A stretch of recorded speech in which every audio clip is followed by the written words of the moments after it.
Hey,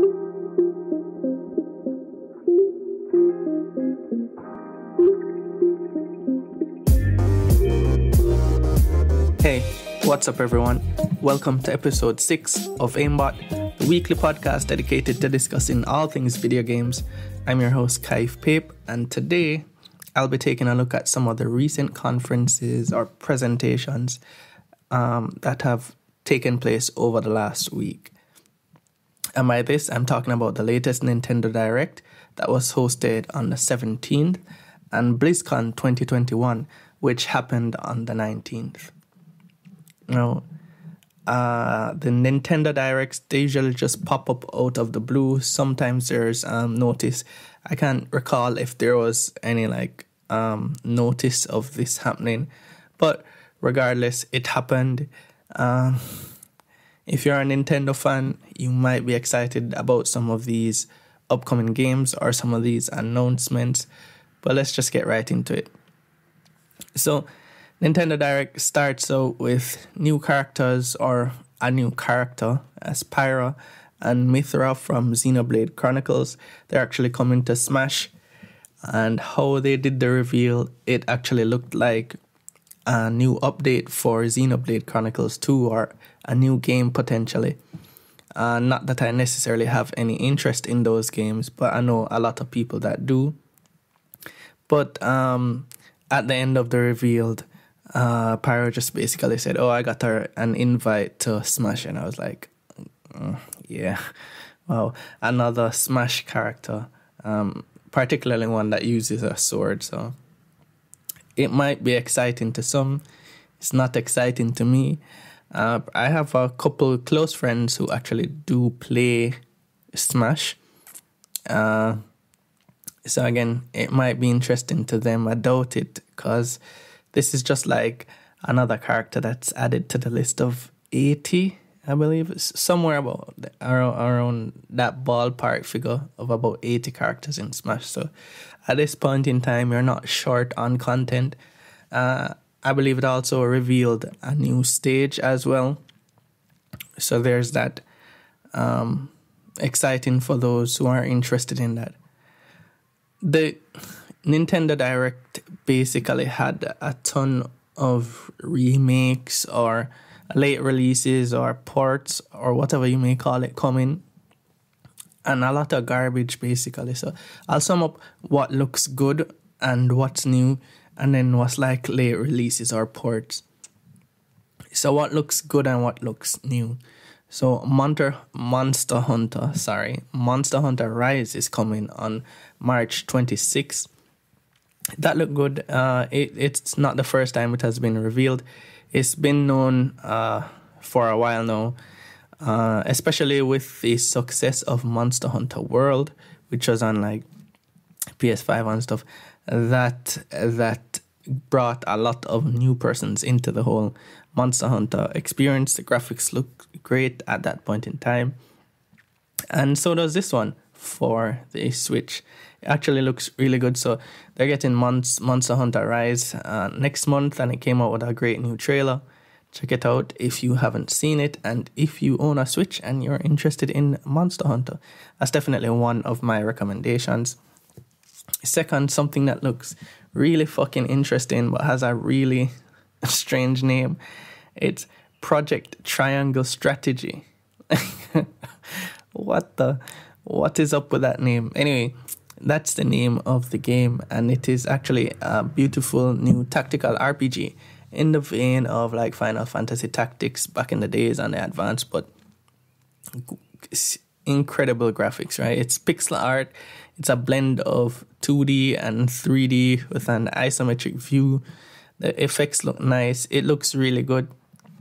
If I owned a Switch, I would definitely be interested in this, because it's been a while since I've played a tactics game, and Fire Emblem, Final Fantasy Tactics, back in the day, Advance Wars. I enjoyed those games a lot, so I'd definitely be interested in this if I owned a Switch. But I'm not going to be buying a Switch this year. So there's that. There's also Bravely Default 2. That looks gorgeous as well.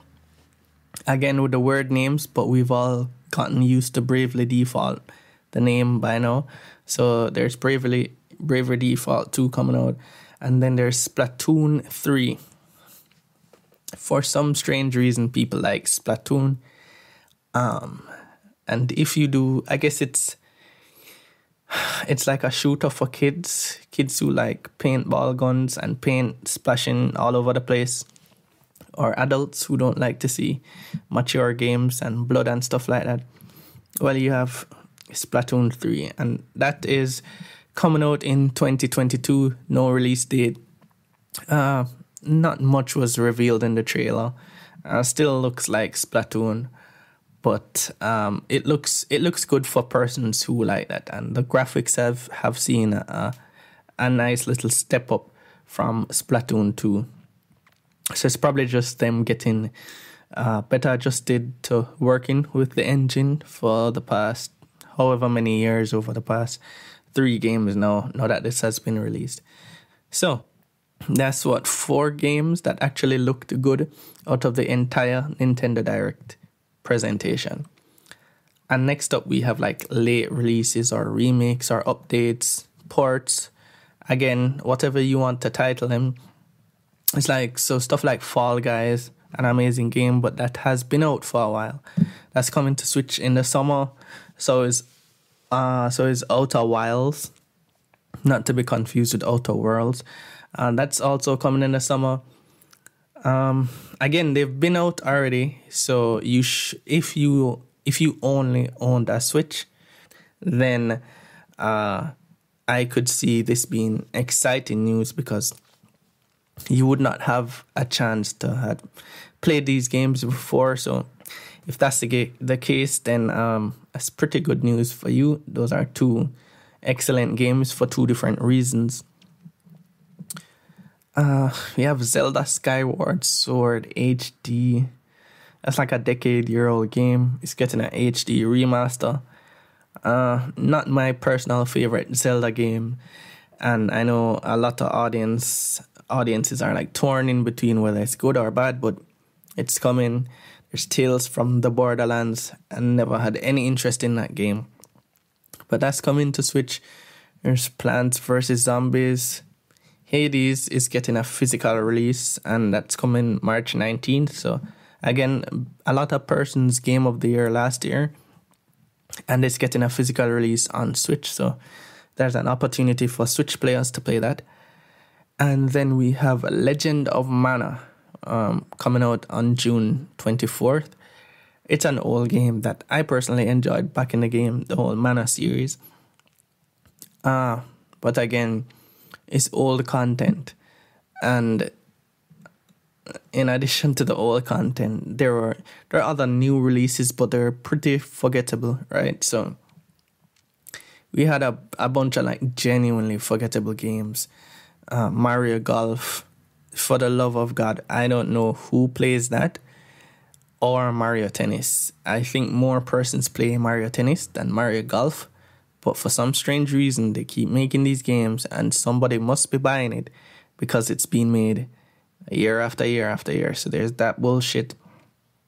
There's some random fucking detective game that was announced as well. Looks like crap.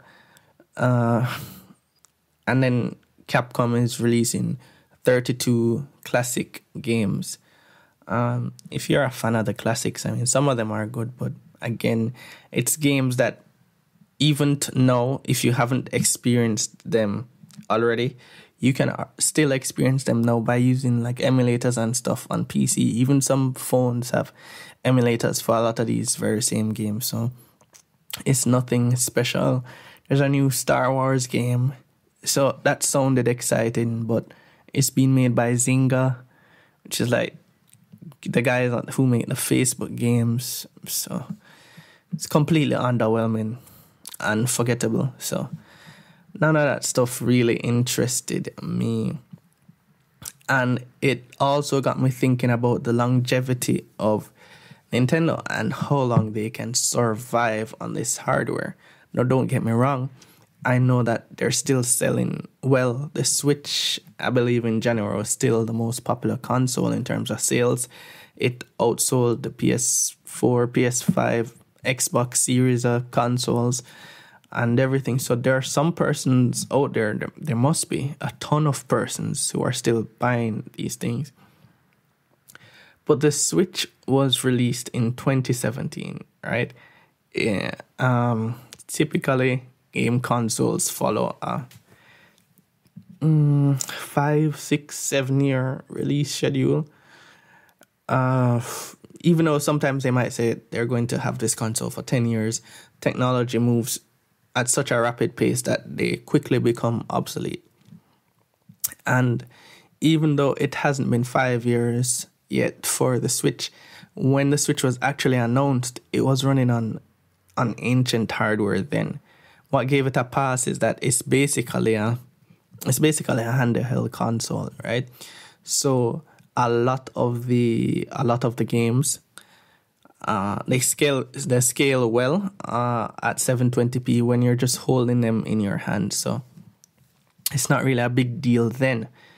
But as like technology progresses, more persons get 4K TV sets. I can't see, besides price, who in their right mind is going to buy a Switch to be like your home console. And you're seeing tons of jaggies at 4K resolution. When those games are blown up, they look horrendous. But like I said, people are still buying it, and there's still no rumors of a Switch Pro or anything like that. I personally hate the mini upgrade stuff like the PS4 Pro, Xbox One. I would never want them to have a Switch Pro. I would prefer that Nintendo just come out with an actual new piece of kit, like a new and powerful console, similar to back in the day before the Wii. The Wii is basically what fucked up everything, because before that we had the GameCube, and the GameCube was awesome. It didn't get as much support as it should have because it was overlooked, but it still gave me some of my best gaming experiences like ever. So Metroid Prime, that was amazing. When that came out, it had some of the best graphics in the entire world. So compared to whatever PS2 or Xbox game was out at the time. And then we had stuff like Resident Evil 4, that even though it was on PS2, it actually looks significantly better on the GameCube. There are a ton of games, third-party games, that actually ran better and looked better on the GameCube. So I think in terms of power, the Xbox was always known to have been the most powerful console, but the GameCube was right up there with it, pretty close. And a lot of the first-party titles just look amazing, right? And the PS2, even though it was the most popular, was actually the weakest out of all of the 3 main consoles at the time. But back then, the GameCube was actually competing, right? And it was the same release schedule. It had some support. It didn't have as many third-party titles as the other 2, but it was always up there. So the comparisons were always between 3, right? Now the comparisons are just between PlayStation and Xbox, and then like a couple months down the line, you'll have a bullshit port that hits Switch for third-party games, and even their first-party titles can't compare to first-party titles of the other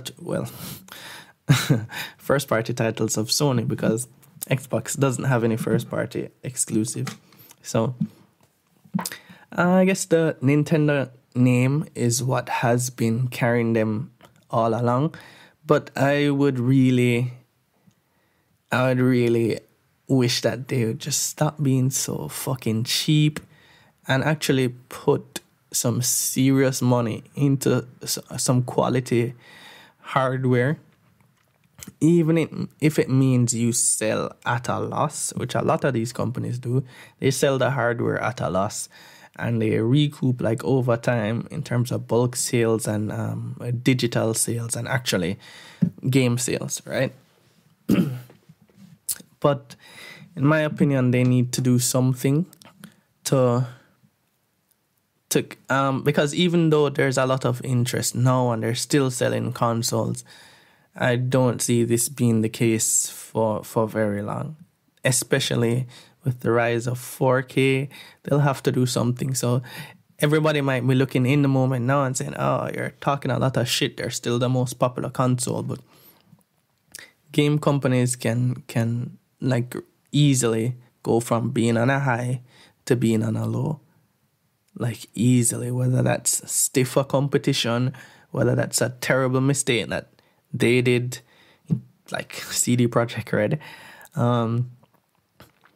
or whether it's just a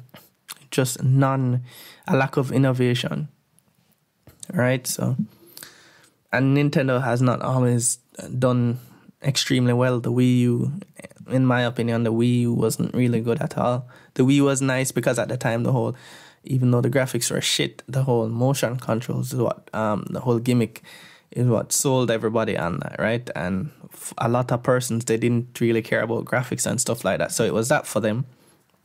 And they enjoyed it. They had quality time. Wii U was just more of the same. And people got tired of the whole gimmicks after a while. Now, the Switch, when it just came out, again, it's a pretty good use of technology. And the fact that you're walking around with a pretty powerful handheld at the time. But no, 4 or 5 years later, it's not the case. And the ports are just getting wild. So there's this new Apex Legends port. Just looks terrible, man. It just looks really fucking terrible. Anyway, enough about Nintendo for now. And let's move on to Blizzard or Activision Blizzard, whatever you want to call them. BlizzCon. It was like last week. They just held their BlizzCon event and they announced it was basically 3 major games. So there was Overwatch 2. It had its presentation mainly about 2 new maps and weather effects, along with a few character redesigns. So for persons who play Overwatch, that stuff would have seemed amazing. I was really intrigued to see how passionate the developers were. Some stuff to me didn't even seem that important, but they were just geeking out about it. But I guess that's the fan base of Overwatch 2. So for persons who play Overwatch, that stuff looks good. But Overwatch content doesn't really appeal to me. It never did, and I doubt it ever will. But the 2 major announcements, which all the game sites, like Overwatch 2, it barely is mentioned. But it was really about Diablo, right? So Diablo had 2 announcements. One of them was like a major surprise, even though there was rumors about the development in the background. So the real meat of the matter, it was all about the Diablo announcements. So again, yes, plural announcements. So first up, we had Diablo 4. Everybody knows about Diablo 4. It's nothing new. But we got a new trailer that introduced the Rogue, and it was a pretty excellent trailer. If you haven't seen it, definitely go and check it out after this podcast. If you're a fan of Diablo or any type of action RPG, it's really good. So it showed off some great gameplay. The gameplay looked really, really good. And again, as I said, it introduced the Rogue and it showed a mixture of close ranged and long range combat, right? So the Rogue would use like a bow at close and at long range and could swap between it and like a pair of daggers or some shit like that. But it looked good. The demonstration also gave us some more looks at the environment and the graphics. The rocks look amazing. It's pretty nice looking rocks in that game. The environments overall really do look good. The characters, they look okay. You know, there's like nothing to write home about, but the environments look gorgeous.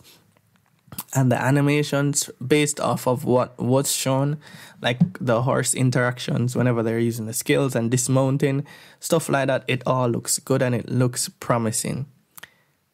From what I can gather from the Diablo 4 announcement, that's my major takeaway. It actually looks promising, right? It doesn't remind me of Diablo 3, which was so watered down and so rushed in my opinion.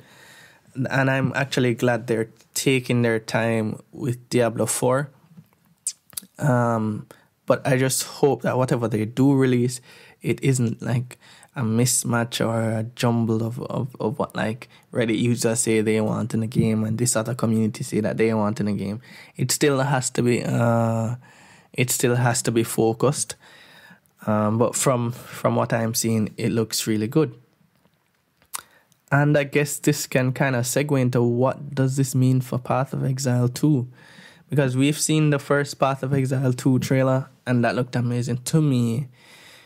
Non-biased, Path of Exile 2 does look a bit better in some cases than Diablo 4 because it has a more realistic type of PBR-based, that's physically based rendering look to it. So everything looks more real and more cemented in the universe. But what does this new look in Diablo 4 mean for Path of Exile 2? I'm thinking that they would have to release some sort of content to keep persons interested in Path of Exile 2. I'm not going to really... Path of Exile 2 is what I'm comparing to Diablo 4. The current Path of Exile, it has a ton of performance issues. So that's probably going to be compared to the next major announcement, which was the biggest surprise of the evening. Even though there are rumors, there are always rumors for this. But it was actually the release of Diablo 2 Remastered. And it is coming this year. Yes, it is said to be coming in 2021. Not just to PCs, but actually to consoles. And not just to consoles, but to consoles with crossplay. You have no idea what that means and how much that means to a lot of persons in the whole action RPG genre. Diablo 2 was the pioneer for all of the future ARPG games. So Path of Exile, what's this other game that came out the other day that kind of failed? Wolsen, and everything else was basically based off Diablo 2. So it was a pioneer. And how they did it, it looks flat out amazing. So the environments look so good. Even the characters have been redesigned and they look amazing as well. They have done away with the whole sprite-based stuff and have gone to fully 3D characters. But it merges just so well with the actual environments and the effects. It all looks good. It got me more excited than actually Diablo 4 itself. And the fact that it's coming out this year, there's a timeline, right? So your excitement can be measured as opposed to just being excited about something you're not sure if it's coming in 2 years or 4 years or whatever. You're more excited about stuff that you know is coming at a certain point in time or should be coming at a certain point in time. And Diablo 2 Remastered, or Resurrected as it's officially called, just looks... It is everything that everybody wanted. But the caveat being the last release remaster done by Blizzard was pretty terrible. That was Warcraft 3. It destroyed the original Warcraft 3 because it took the original servers offline and basically replaced it with Warcraft 3 remastered for everything. That game was terrible, man. It was missing so much content. A lot of the scenes that they said would have been redone just weren't. Nothing was really added to it. It was literally an upscaled version of the original Warcraft 3. and Diablo, the Diablo 2 remake from what was shown is not that. So they had to like redo all the maps and all of that stuff, redo the artwork or update the artwork. And from what was shown, it looks great. Let's just fingers crossed that it is not, it's not what happened with Warcraft 3, right? Now, this, not can, this will have a significant impact on Path of Exile if Path of Exile, the current Path of Exile, does not improve the performance issues that this game has. So, as most of you will know, it's a game that I play the most. I'm currently working on another build guide for a character in Path of Exile that is scheduled to release by this Saturday. The absolute latest. The build guide is coming out on Saturday. So look for, after this podcast goes live and also gets uploaded to the YouTube channel, look for another build guide coming out on the YouTube channel after that by Saturday. Now, with that being said, I enjoy the game, but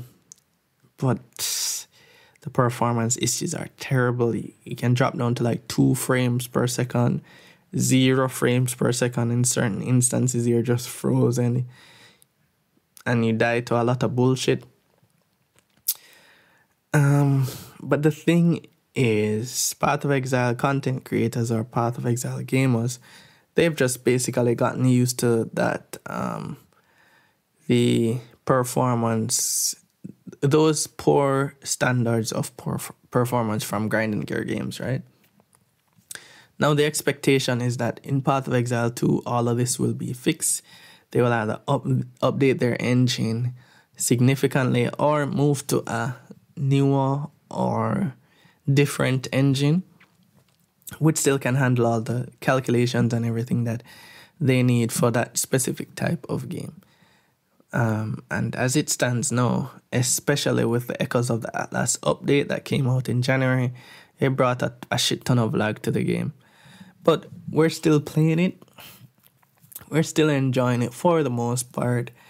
But a lot of Path of Exile fans are Diablo fans, Diablo 2 fans specifically. So, I personally did not play a lot of Diablo 2, but I did play some of it. It basically got me my start in this genre of games.